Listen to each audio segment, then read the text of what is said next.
पूरी तरह से कंपनी के अधीन रहेगा।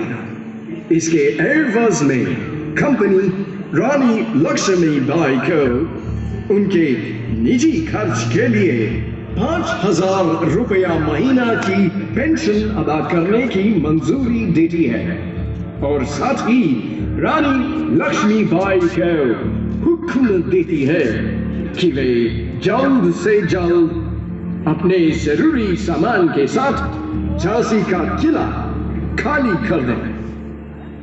हम सुना करते थे कि व्यापारियों के भेष में लुटेरे हैं आप लोग।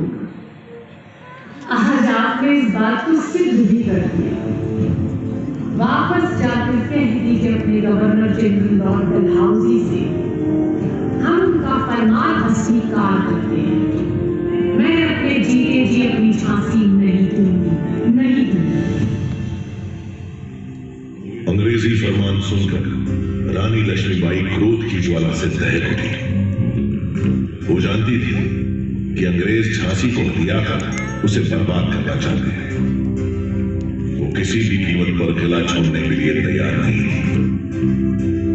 देशमुख जी ने उन्हें शांति से समझाया। श्रीमान, मैं आपकी पीड़ा और क्रोध को समझ सकता हूं।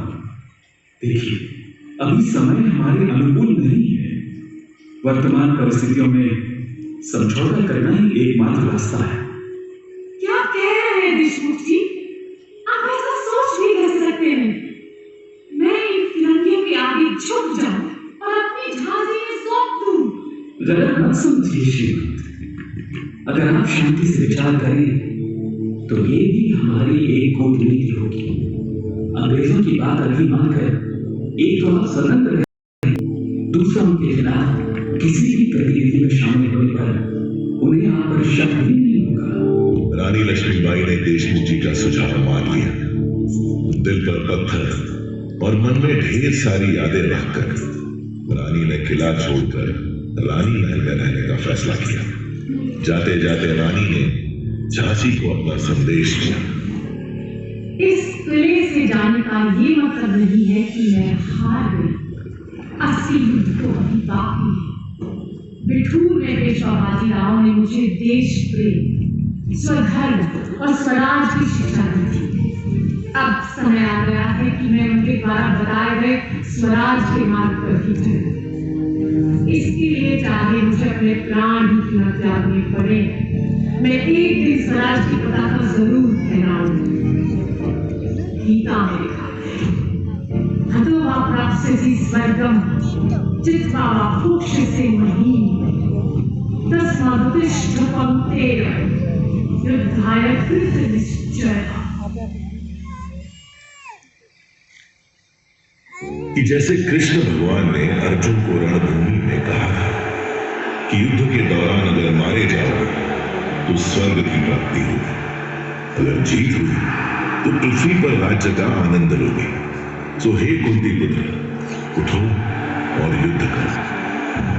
इतना कहकर रानी इस किले को छोड़कर चली गई। उस दिन दुल्हन बनकर आई रानी को मेरी देहरी से बाहर जाना पड़ा।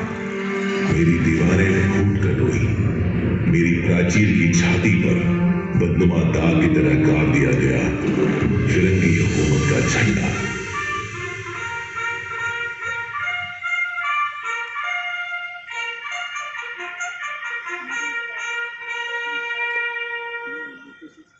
हंसती खेलती झांसी का सुख वैभव छिन गया। अंग्रेजी हुकूमत ने न केवल आम जनता को प्रताड़ित किया बल्कि रानी का अपमान करने का भी कोई मौका नहीं छोड़ा।